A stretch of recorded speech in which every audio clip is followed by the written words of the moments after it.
இங்க ஒருத்தன் 500 மீட்டர் ஹைட்ல 2 பில்டிங்க்கு இடையில ஒரு டைட் ரோப்பை கட்டிட்டு அதுக்கு மேல நடந்து சாகசம் பண்ண ஆரம்பிக்கிறான். ஒரு காத்து அடிச்சதும் அவனோட பேலன்ஸ் கொஞ்சம் மிஸ் ஆகுது. ஆனாலும் பயப்படாம சிரிச்சுக்கிட்டே நடந்து வந்துட்டு இருக்கான். கொஞ்சம் மிஸ் ஆகி கீழே விழுந்தாலும் அவனுக்கு கன்ஃபார்மா டெத்து தான். கீழே இருந்த பீப்பிள்ஸ் எல்லாரும் இவன் பண்ற சாகசத்தை ஆர்வமா பார்த்துட்டு இருக்காங்க. பாதி தூரம் வந்த அப்புறம் தான் தெரியுது அங்க இருந்த சேஃப்டி கிளிப்பை கூட யாரோ தப்பா தான் மாட்டி வச்சிருக்காங்க. அதுல கால் வச்சா டேஞ்சர்னு தெரிஞ்சும் வேற வழி இல்லாம பல்ல கடிச்சிட்டு அதை கவனமா கிராஸ் பண்ணி போறான். இப்ப ஸ்லோவா நடக்கிறது போர் அடிச்சதால கொஞ்சம் வேகமா நடக்க ஆரம்பிக்கிறான். அதை பார்த்த கிரௌட் ஷாக் ஆனாலும் அவனை என்கரேஜ் பண்ணிட்டே இருக்காங்க.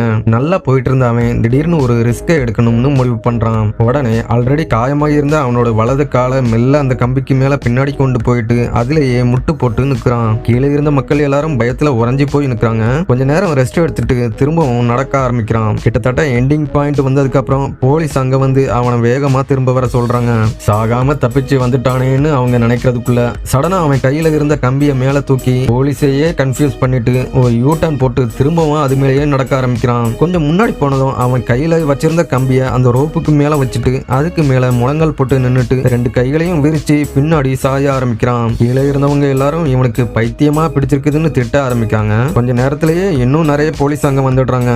ஆனா அவன் கொஞ்சம் கூட பயப்படாம அந்த கம்பிக்கு மேலேயே டான்ஸ் ஆடவும் ஆரம்பிக்கிறான். அதுக்கப்புறமா திரும்பவும் ஒரு யூ டர்ன் போட்டு அந்த கம்பியை கீழே வச்சுட்டு அதுக்கு மேல ஒரு காலை வச்சு பேலன்ஸ் பண்ணி நிற்கிறான். அப்போ திடீர்னு காத்து பலமா அடிக்க ஆரம்பிக்குது. அதுக்கப்புறமா அவன் அந்த கம்பிக்கு மேலேயே காலை நீட்டி படுத்துடுறான். அங்க இருந்தவங்க எல்லாரும் அவனை போட்டோ எடுக்கவும் ஆரம்பிக்கிறாங்க.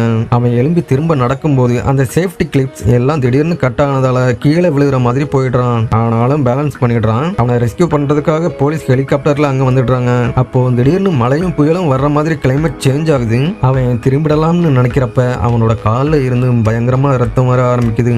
அந்த வலியையும் பொறுத்துக்கிட்டு ஷேக் ஆகிட்டு இருந்த அந்த கம்பிக்கு மேல நடந்து வந்துட்டு இருக்கான். அந்த பில்டிங் கிட்ட வந்ததும் அவனோட கையில இருந்த கம்பிய போலீஸ் கிட்ட தூக்கி போட்டுட்டு அவனும் ஒரு வழியா உயிர் பழைச்சு அந்த பில்டிங் மேல ஏறி வந்துடுறான்.